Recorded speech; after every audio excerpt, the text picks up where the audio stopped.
Um beijo, dona Maria Helena, né? Que essa esperança seja forte hoje, que é o Dia Mundial da Saúde, que traz como tema a depressão. Nós vamos conversar sobre isso com a psicóloga Valéria Ribeiro, que está aqui com a gente hoje. Já vou começar com as perguntas, porque a gente tem muitas, tá?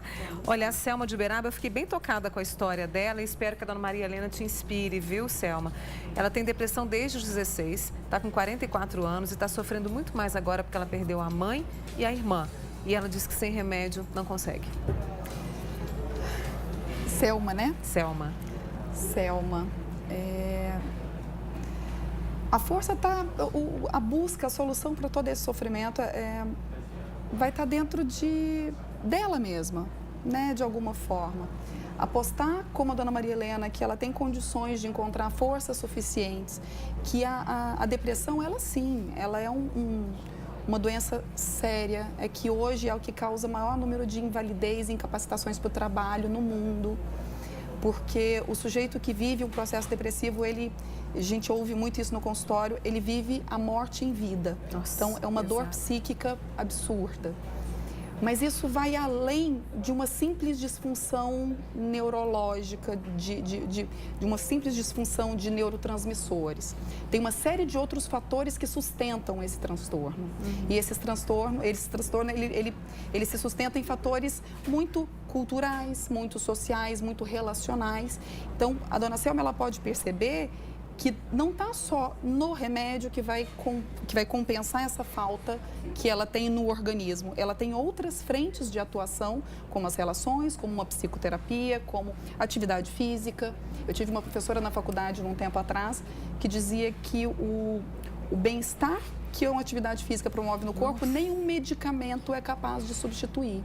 Então, como a depressão ela é uma doença multifatorial, ela não precisa só do remédio. Então, ela vai poder encontrar tratamento e cuidado em várias outras frentes também. Eu tenho uma amiga chamada Silvana, até quando ela soube do tema de hoje, ela falou que ficou quase 44 dias internada no hospital por causa da depressão.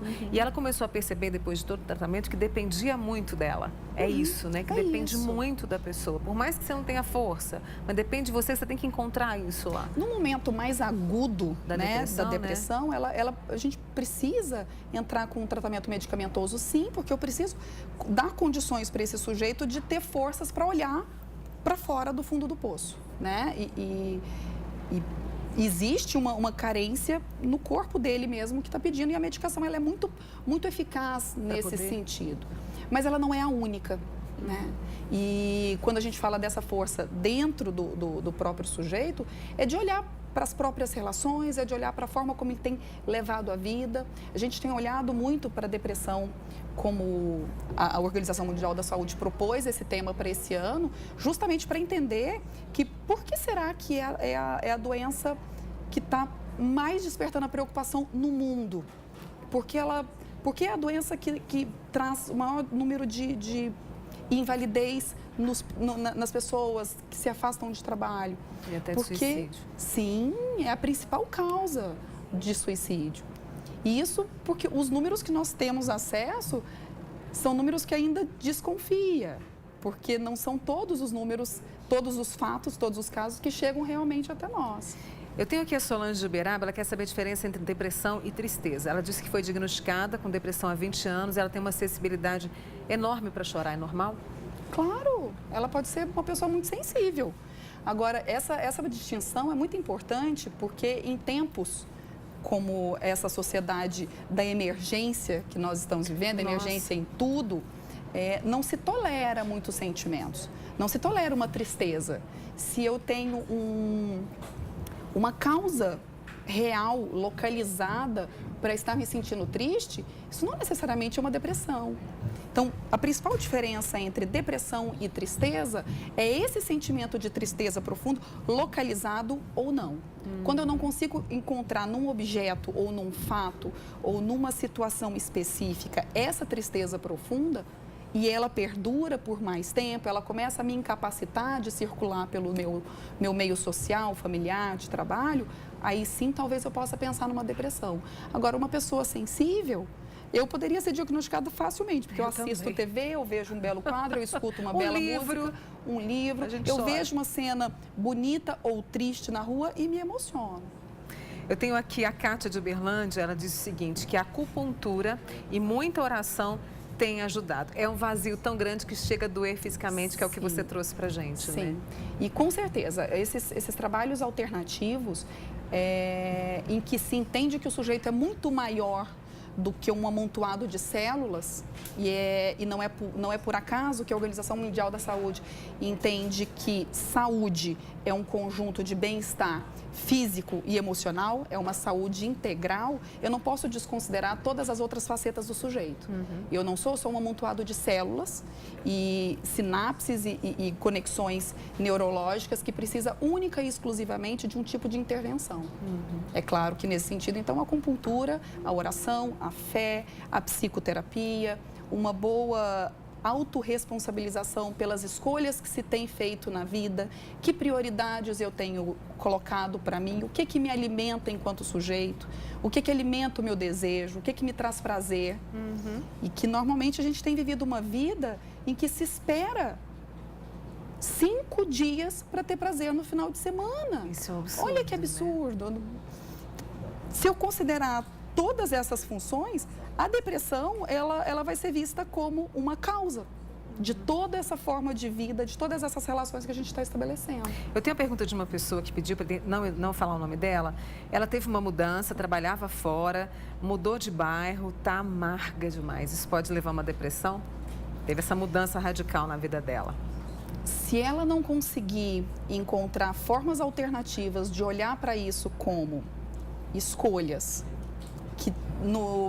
em quais bases essas escolhas foram feitas, levando em consideração qual desejo, levando em consideração quais os ganhos, benefícios ou prejuízos que ela está tendo.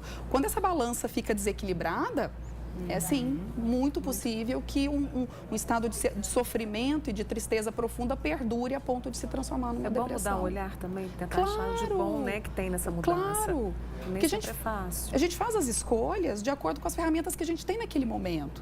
E se eu me responsabilizo por essas escolhas, também está nas minhas mãos olhar de uma forma diferente para ela ou não. Tem uma pergunta do Facebook, é da Arliene Diana. O marido dela, né, assumiu as contas da casa, ela ficou desempregada e ele anda muito preocupado, não dorme direito, calado, prefere ficar sozinho. É uma suspeita de depressão? São alguns sinais importantes. Quando o sujeito começa a ter algumas variantes no seu funcionamento, inclusive fisiológico, né? Uma inapetência, uma dificuldade de sono, são sinais importantes para se olhar até que ponto é uma sobrecarga e uma preocupação legítima, né? É legítima num cenário de crise que a gente está ultrapassando, é legítima a preocupação com as finanças, com a vida, mas que recursos ele vai encontrar para superar isso? Ou que recursos a dupla, né, a família vai encontrar para superar isso? Tem mais perguntas chegando. A Geila passou por momentos turbulentos esses 2 meses, teve uma paralisia vocal que a impediu de fazer muitas coisas. Passou por vários exames, tomografia, ressonância, ela está bem abalada. Tremor, agitação, ansiedade, perda de peso, chora demais, está precisando de ajuda. Muito, urgente. Busca ajuda porque não precisa ficar sofrendo sozinha. Porque tem ajuda, né? E às vezes a pessoa fica com medo de pedir. Medo e vergonha, porque existe preconceito ainda, exatamente. Né, Valéria? E por isso que a OMS propôs como tema desse ano a depressão e vamos falar sobre.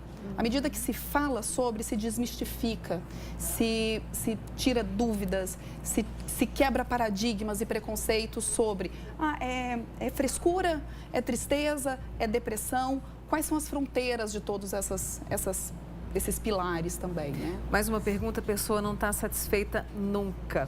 Tem motivos para ser feliz, mas não consigo. Ela se sente inferior. Pode ser depressão? Essa é uma outra questão importante para se olhar quando se entende a partir do olhar do outro. Mas ela tem tudo. Ela tem todos os motivos para ser feliz. Só ela quem sabe o tamanho da dor, do vazio e do sofrimento que ela tem. Olha, uma pergunta para encerrar, uma pessoa de Uberlândia, ela teve diagnóstico de depressão, tentou suicídio 3 vezes, está com a sensação de querer morrer e está com vários medicamentos antidepressivos. Está precisando de ajuda, essa nossa amiga Por também, favor, urgente também, pelo amor de vamos. Deus. E não deixa a responsabilidade só nos antidepressivos, só nas medicações. Porque é isso que a gente tem falado. A depressão ela é multifatorial. E a medicação ela vai intervir em um desses fatores. Ela precisa, antes que essa dor sufoque, ela precisa buscar formas de lidar e colocar isso de uma outra forma, de ressignificar essa dor e tratar isso com outras alternativas. Nesse Dia Mundial da Saúde tem caminho? Tem, sempre tem.